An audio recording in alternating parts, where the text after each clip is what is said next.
Hi hello ಎಲ್ಲರಿಗೂ ನಮಸ್ಕಾರ. ನಾನು ನಿಮ್ಮ ಲಕ್ಷ್ಮೀಗೌಡ ಮಾತನಾಡುತ್ತಿರುವುದು. ಯಾರೆಲ್ಲ ಇನ್ನು ನನ್ನ ಕಾಮನಬಿಲ್ಲು ಕಥಾಗುಚ್ಛ ಯೂಟ್ಯೂಬ್ ಚಾನಲ್ ಸಬ್ಸ್ಕ್ರೈಬ್ ಮಾಡದೆ ಕತೆ ಕೇಳ್ತಿದ್ದೀರಾ, ಪ್ಲೀಸ್ ಸಬ್ಸ್ಕ್ರೈಬ್ ಮಾಡಿ ಕತೆ ಕೇಳಿ. ಹಾಗೆ ನನ್ನ ಕತೆ ನಿಮ್ಮೆಲ್ಲರಿಗೂ ಇಷ್ಟ ಆದ್ರೆ ಕಮೆಂಟ್ ಮಾಡಿ, ಶೇರ್ ಮಾಡಿ. ಜಾನಕಿರಾಮ ಕಥೆಯ ಮುಂದುವರೆದ ಸಂಚಿಕೆ. ಬೆಳಿಗ್ಗೆ ತಡವಾಗಿ ಎಚ್ಚರವಾದವನಿಗೆ ಕಣ್ಣು ಬಿಡಲು ಸಾಧ್ಯವಾಗದಷ್ಟು ತಲೆನೋವು ಬಾಧಿಸತೊಡಗಿತು. ಯಾಕಿಷ್ಟು ತಲೆನೋವುತ್ತಿದೆ ಎಂದು ಹೇಳುತ್ತಲೇ ಕಷ್ಟದಲ್ಲಿ ಕಣ್ಣು ಬಿಟ್ಟವನಿಗೆ ನಿನ್ನೆ ಕಂಠ ಪೂರ್ತಿಯಾಗಿ ಕುಡಿದಿದ್ದು ನೆನಪಾಗಿತ್ತು.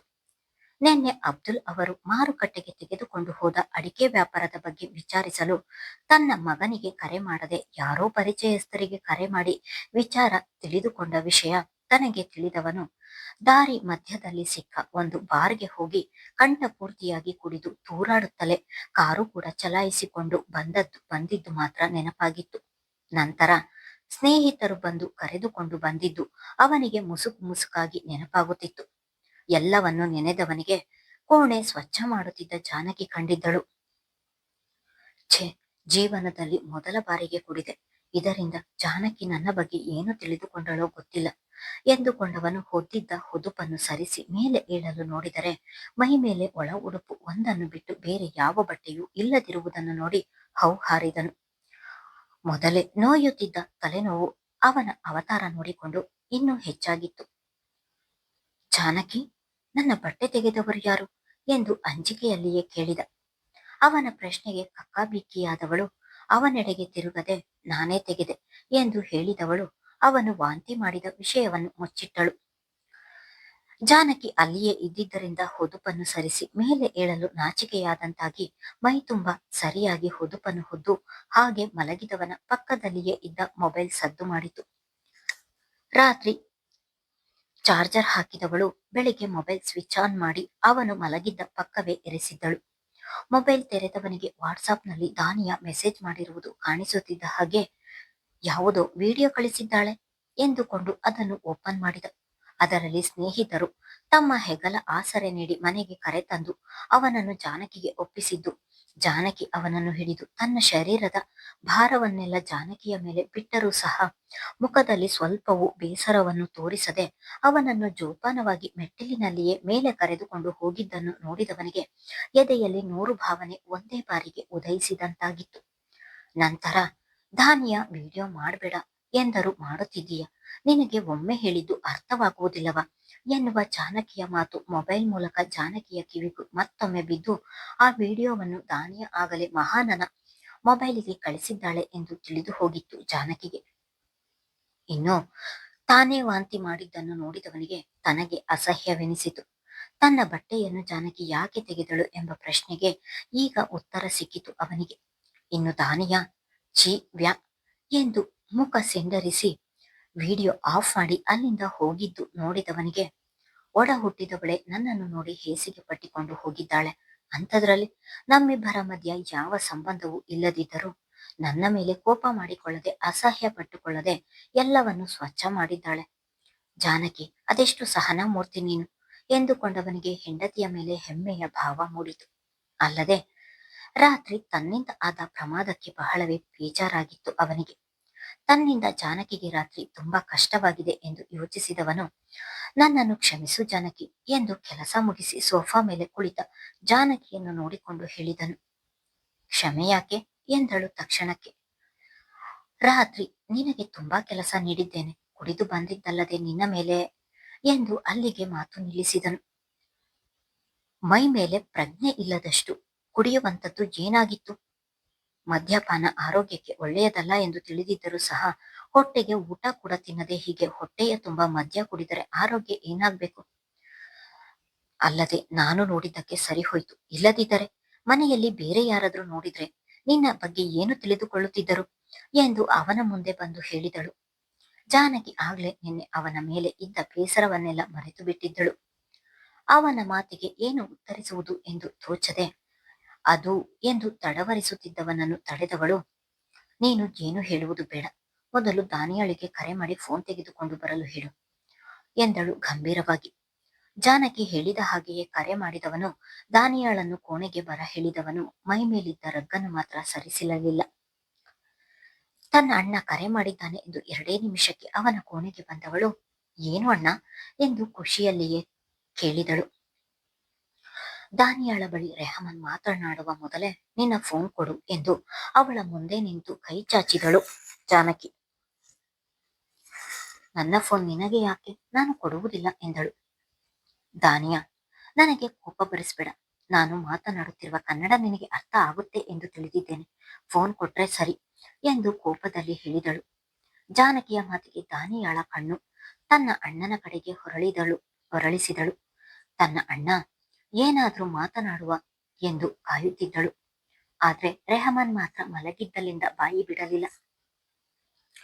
ಫೋನ್ ಕೊಡಲು ಮೀನಾಮೇಷ ಎಣಿಸುತ್ತಿದ್ದವಳನ್ನು ನೋಡಿ, ನಾನು ನಿನ್ನ ಪರ್ಸನಲ್ ಮೆಸೇಜ್ಗಳು ಯಾವುದನ್ನು ನೋಡುವುದಿಲ್ಲ, ಫೋನ್ ಕೊಡು ಎಂದು ಮತ್ತೆ ಕೈ ಚಾಚಿದಳು. ದಾನಿಯಾ ಫೋನ್ ಕೊಡಲು ಕೈ ಮುಂದೆ ಮಾಡುತ್ತಿದ್ದ ಹಾಗೆ, ಲಾಕ್ ತೆಗೆದುಕೊಡು ಎಂದಳು. ದಾನಿಯಾ ಲಾಕ್ ತೆಗೆದು ಕೊಡುತ್ತಿದ್ದ ಹಾಗೆ ರಾತ್ರಿ ಮಾಡಿದ ರೆಹಮಾನನ ವಿಡಿಯೋವನ್ನು ಡಿಲೀಟ್ ಮಾಡಿದವಳು, ನಿಮ್ಮ ಅಣ್ಣನಿಗೆ ಕಳಿಸಿದ ಹಾಗೆ ಇನ್ನು ಯಾರಿಗೆ ಈ ವಿಡಿಯೋ ಕಳಿಸಿದ್ದೀಯಾ ಎಂದಳು. ಇನ್ಯಾರಿಗೂ ಕಳಿಸಿಲ್ಲ, ಅಣ್ಣನಿಗೆ ಒಬ್ಬನಿಗೆ ಮಾತ್ರ ಕಳಿಸಿದ್ದು ಎಂದು ಮೆಲು ಧ್ವನಿಯಲ್ಲಿ ಹೇಳಿದಳು. ಹುಡುಗಾಟಿಕೆಗೂ ಒಂದು ಮಿತಿ ಇದೆ ದಾನಿಯಾ. ನೀನೇನೋ ತಮಾಷೆಯಾಗಿ ಈ ವಿಡಿಯೋವನ್ನು ಬೇರೆಯವರಿಗೆ ಕಳಿಸಿದರೆ ಅವರ ಮುಂದೆ ನಿನ್ನ ಅಣ್ಣ ನಗೆಪಾಟಲಿಗೆಯಾಗುತ್ತಾರೆ. ಆಗ ನಿಮ್ಮಣ್ಣನನ್ನು ಬೇರೆಯವರು ನೋಡುವ ದೃಷ್ಟಿ ಬದಲಾಗುತ್ತದೆ ಎಂದು ಹೇಳುತ್ತಲೇ ಅವಳ ಕೈಗೆ ಫೋನ್ ಹಿಂದಿರುಗಿಸಿದಳು. ಫೋನ್ ತೆಗೆದುಕೊಂಡವಳು ಪೆಚ್ಚು ಮೋರೆ ಹಾಕಿಕೊಂಡು ಅಲ್ಲಿಂದ ಹೊರಟಿದ್ದಳು. ಅದೆಷ್ಟು ಪ್ರಬುದ್ಧತೆಯಿಂದ ಯೋಚಿಸುತ್ತೀಯ ಜಾನಕಿ. ಬಹುಶಃ ನಿನ್ನ ರೀತಿ ಯೋಚಿಸಲು ನನಗೆ ಬರುವುದಿಲ್ಲ. ರಾತ್ರಿ ನಿನ್ನ ಜಾಗದಲ್ಲಿ ಬೇರೆ ಯಾರೇ ಇದ್ದರೂ ಮನೆಯವರಿಗೆಲ್ಲ ವಿಷಯ ತಿಳಿಯುತ್ತಿತ್ತು. ಇಲ್ಲ, ಕುಡಿದು ಬಂದಿದ್ದಕ್ಕೆ ರಂಪ ಮಾಡುತ್ತಿದ್ದರು. ಆದ್ರೆ ನೀನು ಯಾರಿಗೂ ವಿಷಯ ತಿಳಿಯದ ಹಾಗೆ ನೋಡಿಕೊಂಡಿದ್ದೀಯ ಎಂದುಕೊಂಡನು. ಹೆಚ್ಚಿಗೆ ಯೋಚಿಸ್ಬೇಡ, ನಾನು ಕೋಣೆಯಿಂದ ಹೊರ ಹೋಗುತ್ತೇನೆ, ಬೇಗ ಸ್ನಾನ ಮಾಡಿ ಬಾ ಎಂದು ಬಾಗಿಲ ತನಕ ಹೋದವಳು ಮತ್ತೆ ಹಿಂತಿರುಗಿ ಬಂದು ಅಂದ ಹಾಗೆ, ನಿನ್ನ ಪ್ಯಾಂಟಿನ ಜೇಬಿನಲ್ಲಿ ಅಷ್ಟು ಹಣವನ್ನು ಮತ್ತು ಚೀಟಿಗಳನ್ನು ಅಲ್ಲಿಯೇ ಟೇಬಲ್ ಮೇಲೆ ಇರಿಸಿದ್ದೇನೆ, ತಗೋ. ಜೇಬಿನಲ್ಲಿ ಅಷ್ಟೊಂದು ಹಣ ಇಟ್ಟುಕೊಂಡು ಮೈ ಮೇಲೆ ಪ್ರಜ್ಞೆ ಇಲ್ಲದ ಹಾಗೆ ಅಷ್ಟೊಂದು ಕುಡಿದಿದ್ದೀಯ. ಏನಾದ್ರೂ ಹೆಚ್ಚು ಕಡಿಮೆಯಾಗಿದ್ದರೆ ಏನು ಮಾಡ್ತಿದ್ದೆ? ನಿನ್ನ ಸ್ನೇಹಿತರಾಗಿರುವುದಕ್ಕೆ ಸರಿ ಹೋಯ್ತು. ಜೋಪಾನವಾಗಿ ನಿನ್ನನ್ನು ಮನೆ ಸೇರಿಸಿದ್ದಾರೆ. ಬೇರೆ ಯಾರಾದರೂ ಆಗಿದ್ದರೆ ಎಂದು ಹೇಳಿ ಮುಂದೆ ಮಾತನಾಡಲಾಗದೆ ಅಲ್ಲಿಂದ ಹೊರಟಿದ್ದಳು. ನೀನು ಹೇಳಿದ್ದು ನಿಜ ಜಾನಕಿ. ಯಾವುದೋ ಬೇಸರಕ್ಕೆ ಕುಡಿದೆ. ನನ್ನ ಸ್ನೇಹಿತರು ಅಲ್ಲಿಗೆ ಬರದಿದ್ದರೆ ನಾನು ಏನಾಗುತ್ತಿದ್ದನೋ ನನಗೆ ಗೊತ್ತಿಲ್ಲ ಎಂದು ಬೇಸರಗೊಂಡವನು ಜಾನಕಿ ಹೊರ ಹೋಗಿದ್ದನ್ನು ಖಚಿತಪಡಿಸಿಕೊಂಡು ಹಾಸಿಗೆಯ ಬಿಟ್ಟು ಎದ್ದು ಸ್ನಾನಕ್ಕೆ ತೆರಳಿದ್ದನು. ಮಹಾನ್, ರಾತ್ರಿ ಎಷ್ಟೊತ್ತಿಗೆ ಬಂದೆ ಎಂದು ನಗ್ಮಾ ಅವರ ಮಾತಿಗೆ ಏನು ಹೇಳುವುದು ತಿಳಿಯದೆ ಉತ್ತರಕ್ಕಾಗಿ ತಡಕಾಡಿದ್ದನು. ಕುಡಿತದ ಅಮಲಿನಲ್ಲಿದ್ದವನಿಗೆ ಇಷ್ಟೊತ್ತಿಗೆ ಬಂದೆ ಎಂದು ತಿಳಿದಿದ್ದರಲ್ಲವಾ ಹೇಳುವುದು. ಅವನ ಗೊಂದಲಭರಿತ ಮುಖ ನೋಡಿದವಳು, 11 ಗಂಟೆಗೆ ಬಂದ್ರು ಚಿಕ್ಕತ್ತೆ ಎಂದಳು. ರೆಹಮಾನ್ ಒಬ್ಬನೇ ಇದ್ದಾಗ ಮಾತ್ರ ಹೋಗು ಬಾ ಎಂದು ಏಕವಚನದಲ್ಲಿ ಮಾತನಾಡಿಸುವುದು. ಯಾರಾದ್ರೂ ಇದ್ದರೆ ಅವನನ್ನು ಗೌರವದಿಂದ ಮಾತನಾಡಿಸುತ್ತಾಳೆ. ತಮ್ಮಿಬ್ಬರ ಮಧ್ಯ ಇರುವ ಮನಸ್ತಾಪ ಬೇರೆಯವರಿಗೆ ತಿಳಿಯುತ್ತದೆ ಎಂದು ಮತ್ತು ರೆಹಮಾನ್ನನ್ನು ತಪ್ಪಾಗಿ ತಿಳಿಯುತ್ತಾರೆ ಎನ್ನುವ ಕಾರಣಕ್ಕೆ ಎಲ್ಲರ ಎದುರಿಗೆ ಅವನಿಗೆ ಗೌರವ ಕೊಟ್ಟು ಮಾತನಾಡಿಸುತ್ತಾಳೆ. ಮಹಾನ್, ಮುಂದಿನ ಬಾರಿ ಹೋದಾಗ ನಿನ್ನ ಹೆಂಡತಿಯನ್ನು ಜೊತೆಗೆ ಕರೆದುಕೊಂಡು ಹೋಗು. ನೀನು ಮನೆಯಲ್ಲಿ ಇಲ್ಲದಿದ್ದರೆ ನೀನು ಬರುವ ದಾರಿಯನ್ನೇ ಕಾಯುತ್ತಾ ಕೂರುತ್ತಾಳೆ. ಸರಿಯಾಗಿ ಊಟ ತಿಂಡಿ ಕೂಡ ಮಾಡುವುದಿಲ್ಲ. ನಿನ್ನ ಗೈರು ಅವಳನ್ನು ಬಹುವಾಗಿ ಕಾಡುತ್ತದೆ. ನೀನು ಬರುವವರೆಗೂ ನಿನ್ನ ದಾರಿಯನ್ನೇ ಕಾಯುತ್ತಿರುತ್ತಾಳೆ ಎಂದು ನಗುತ್ತಲೇ ಹೇಳಿದರು ನಗ್ಮ. ಅವರ ಮಾತಿಗೆ ಜಾನಕಿಯೆಡೆಗೆ ನೋಡಿದರೆ ಜಾನಕಿ ಕೂಡ ಅವನ ನೋಟಕ್ಕೆ ನೋಟ ಸೇರಿಸಿದಳು. ಇಬ್ಬರ ನೋಟ ಬೆರೆತವು. ಇಬ್ಬರ ಹೃದಯದಲ್ಲಿ ಕಡಲಾಳದಲ್ಲಿ ಪ್ರೇಮ ಉಕ್ಕಿದಂತಾಗಿತ್ತು. ಜಾನಕಿ ನನ್ನನ್ನು ಮಿಸ್ ಮಾಡಿಕೊಳ್ಳುತ್ತಿದ್ದಾಳ ಎಂಬ ವಿಷಯ ಕೇಳಿದವನಿಗೆ ಅವನ ಹೃದಯ ಚಿಟ್ಟೆಯಾಗಿ ಹಾರಾಡಿತು. ಇಬ್ಬರು ಒಬ್ಬರನ್ನೊಬ್ಬರು ನೋಡಿಕೊಳ್ಳುತ್ತಿರುವುದನ್ನು ನೋಡಿದ ನಗ್ಮಾ ಅವರು ಕೆಮ್ಮಿನ ಮೂಲಕ ವಾಸ್ತವವನ್ನು ಅರಿವು ಮಾಡಿದರು. ನಿನ್ನ ಹೆಂಡತಿಯನ್ನು ನೋಡಿದ್ದು ಸಾಕು, ಬೇಗ ಬೇಗ ತಿಂಡಿ ತಿನ್ನು ಎಂದು ಅವನನ್ನು ಛೇಡಿಸಿದರು. ಅವರ ಮಾತಿಗೆ ತಲೆ ಕೆರೆದುಕೊಂಡವನು ತಟ್ಟೆಗೆ ಕೈ ಹಾಕಿದನು. ನಾನೆಷ್ಟು ದೊಡ್ಡ ತಪ್ಪು ಮಾಡಿದೆ. ಕೆಲಸಕ್ಕೆ ಹೋಗ್ತೀನಿ ಎಂಬ ಒಂದು ಮಾತಿಗೆ ನಾನು ಅವಳ ಮೇಲೆ ಯಾಕಿಷ್ಟು ಕೋಪ ಮಾಡಿಕೊಂಡು 2 ದಿನ ಅದೇ ಬೇಸರದಲ್ಲಿ ಅವಳನ್ನು ಮಾತನಾಡಿಸದೆ ಉಳಿದೆ. ಇಲ್ಲಿ ನನಗಾಗಿ ಕಾಯುತ್ತಿರುವ ಅವಳಿಗೆ ಮೋಸ ಮಾಡಿದೆನ? ಅವಳನ್ನು ನಿರ್ಲಕ್ಷ್ಯ ಮಾಡಿ ಅವಳ ಮನಸ್ಸಿಗೆ ನೋವು ಮಾಡಿದೆನ ಎಂದು ಯೋಚನೆಗೆ ಬಿದ್ದವನು, ನನ್ನ ನಡೆಯಿಂದ ಅವಳಿಗೂ ಬೇಸರವಾಗಿದೆಯಾ ಎಂದು ಮತ್ತೆ ಯೋಚಿಸಿ, ಇಲ್ಲ, ಜಾನಕಿಗೆ ನನ್ನ ಮೇಲೆ ಕೋಪವಿದ್ದರೆ ರಾತ್ರಿ ನಾನು ಕುಡಿದು ಬಂದಾಗ ಮಗುವಿನ ರೀತಿ ಸಂಭಾಳಿಸಿ ಆರೈಕೆ ಮಾಡುತ್ತಿರಲಿಲ್ಲ. ಆದರೂ ಅವಳ ಬಳಿ ಕ್ಷಮೆ ಕೇಳಬೇಕು ಎಂದುಕೊಂಡು ಸಮಾಧಾನವಾದನು. ನಗ್ಮಾ ಅವರ ಎದುರಿಗೆ ರೆಹಮಾನನ ನೋಟಕ್ಕೆ ನೋಟ ಬೆರೆಸಿದ್ದರಿಂದ ನಾಚಿಕೆ ಆವರಿಸಿ ಅಲ್ಲಿ ನಿಲ್ಲಲಾಗದೆ ಕೋಣೆಗೆ ಬಂದಳು. ನಿನ್ನನ್ನು ನೋಡುತ್ತಿದ್ದರೆ ಕ್ಷಣ ಕ್ಷಣ ನನ್ನ ಮನಸ್ಸು ಸೋಲುತ್ತಿದೆ ಮಹಾನ್. ಆ ಕ್ಷಣ ನಾನೇ ಕಳೆದು ಹೋಗುತ್ತಿದ್ದೇನೆ. ನಿನ್ನನ್ನು ಬಿಟ್ಟು ಬದುಕುವುದು ಕಷ್ಟ ಎಂದು ನನಗೆ ಈ 2 ದಿನದಲ್ಲಿ ತಿಳಿಯಿತು ಎಂದುಕೊಂಡವಳು ಇಂದು ಮಾಡಲು ಹೊರಟಿರುವ ಕೆಲಸ ನೆನೆದು ಅವಳ ಮನಸ್ಸು ರಾಡಿಯಾಗಿತ್ತು.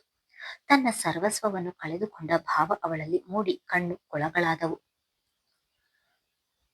ಕೋಣೆಗೆ ಬಂದವನಿಗೆ ಜಾನಕಿ ಕಣ್ಣಲ್ಲಿ ನೀರು ನೋಡಿ ತಾನು ಅವಳನ್ನು ನಿರ್ಲಕ್ಷ್ಯ ಮಾಡಿದ್ದರಿಂದ ಅವಳಿಗೆ ನೋವಾಗಿದೆ ಎಂದು ಅರಿತವನು ಅವಳ ಮುಂದೆ ಬಂದು 2 ಕೈಯಲ್ಲಿ ಅವಳ ಮುಖ ಹಿಡಿದು ಹೆಬ್ಬೆರಳಿನ ಮೂಲಕ ಕಣ್ಣೀರನ್ನು ಒರೆಸಿದವನು, ಜಾನಕಿ, ನನ್ನನ್ನು ಕ್ಷಮಿಸು. ಆವತ್ತು ಏನೋ ಕೋಪಕ್ಕೆ ನಿನ್ನ ಮೇಲೆ ಕೈ ಮಾಡಿದೆ. ನಂತರ ನೀನು ಕೆಲಸಕ್ಕೆ ಹೋಗ್ತೀನಿ ಎಂದು ಹೇಳಿದ್ದಕ್ಕೆ ಬೇಸರವಾಗಿ ನಿನ್ನ ಜೊತೆ ಮಾತನಾಡದೆ ಉಳಿದೆ. ನನ್ನ ನಡೆಯಿಂದ ನಿನಗೆ ಎಷ್ಟು ನೋವಾಯಿತು ಎಂದು ನನಗೆ ಇಂದು ತಿಳಿಯಿತು. ದಯವಿಟ್ಟು ನನ್ನನ್ನು ಕ್ಷಮಿಸು ಎಂದು ದೀನವಾಗಿ ನುಡಿದನು. ಅವನ 2 ಕೈ ಹಿಡಿದವಳು, ನೀನು ಹೊಡೆದಿದ್ದಕ್ಕೆ ನನಗೆ ಬೇಸರ ಇಲ್ಲ ಮಹಾನ್. ಆದ್ರೆ ನಾನು ನಿನ್ನ ಜೊತೆ ಇದ್ದರೂ ಇಲ್ಲದಿದ್ದರೂ ನನ್ನ ಜೊತೆ ಮಾತು ಮಾತ್ರ ಬಿಡಬೇಡ. ನನ್ನಿಂದ ಸಹಿಸಲು ಆಗುವುದಿಲ್ಲ ಎಂದು ಅಳುತ್ತಲೇ ಹೇಳಿದಳು. ಇಲ್ಲ ಜಾನಕಿ, ಇನ್ನೆಂದು ಹಾಗೆ ಮಾಡುವುದಿಲ್ಲ. ದಯವಿಟ್ಟು ನನ್ನನ್ನು ಕ್ಷಮಿಸು ಎಂದು ಹಾಗೆ ಅವಳ ಕೈ ಹಿಡಿದು ತನ್ನ ಎದೆಗೆ ಒರಗಿಸಿಕೊಂಡಿದ್ದನು. ಅವನ ಎದೆಗೆ ಒರಗಿದವಳಿಗೆ ಮನದಲ್ಲಿ ಏನೋ ಒಂದು ನೆಮ್ಮದಿಯ ಭಾವ ಮೂಡಿತು. ಹುಡುಕಿದರೂ ಸ್ವಲ್ಪವೂ ಸದುವು ಕಾಣದ ಹಾಗೆ ಸೀರೆಯನ್ನು ಸೊಂಟಕ್ಕೆ ಸುತ್ತಿದವಳು ಒಂದೆಳೆ ಪಿನ್ನಿನ ಮೂಲಕ ಸೆರಗನ್ನು ಇಳಿಬಿಟ್ಟು ತನ್ನ ತಲೆ ಕೂದಲನ್ನು ಇಳಿಬಿಡದೆ ಒಪ್ಪವಾಗಿ ಹೆಣೆದು ಅದನ್ನು ರಿಬ್ಬನ್ನಿನ ಮೂಲಕ ಬಂಧಿಸಿದ್ದಳು. ಚಿಕ್ಕತ್ತೆ, ನಾನು ಸ್ವಲ್ಪ ಮೆಡಿಕಲ್ಗೆ ಹೋಗಿ ಬರ್ತೀನಿ ಎಂದು ಕೈಯಲ್ಲಿ ಒಂದು ಪರ್ಸ್ ಹಿಡಿದು ನಗ್ಮಾ ಅವರ ಬಳಿ ಕೇಳಿದಳು. ಆ ಮನೆಯಲ್ಲಿ ಅಷ್ಟು ಸುಲಭವಾಗಿ ಅಪ್ಪಣೆ ಇಲ್ಲದೆ ಯಾವ ಹೆಂಗಸರು ಹೊರಗೆ ಹೋಗುತ್ತಿರಲಿಲ್ಲ. ಜಾನಕಿ, ಬಿಸಿಲು ಬೇರೆ ಸುಡುತ್ತಿದೆ. ಈಗ ಒಬ್ಬಳೇ ಹೋಗ್ತೀಯಾ? ಬೇಡ, ಮಹಾನ್ ಬಂದ ಮೇಲೆ ಹೋಗುವಿಯಂತೆ ಎಂದು ಅವಳನ್ನು ಒಬ್ಬಳನ್ನೇ ಕಳಿಸಲು ಇಷ್ಟವಿಲ್ಲದೆ ತಡೆದರು ನಗ್ಮಾ. ಪರವಾಗಿಲ್ಲ ಚಿಕ್ಕತ್ತೆ, ಅವರಿಗೆ ಕೆಲಸ ಎಂದು ಹೋಗಿದ್ದಾರೆ. ಬರುವುದು ತಡವಾಗುತ್ತದೆ. ಇಲ್ಲಿ ಹತ್ತಿರದಲ್ಲೇ ಅಲ್ವಾ, ನಾನೇ ಹೋಗಿ ಬರ್ತೀನಿ ಎಂದಳು.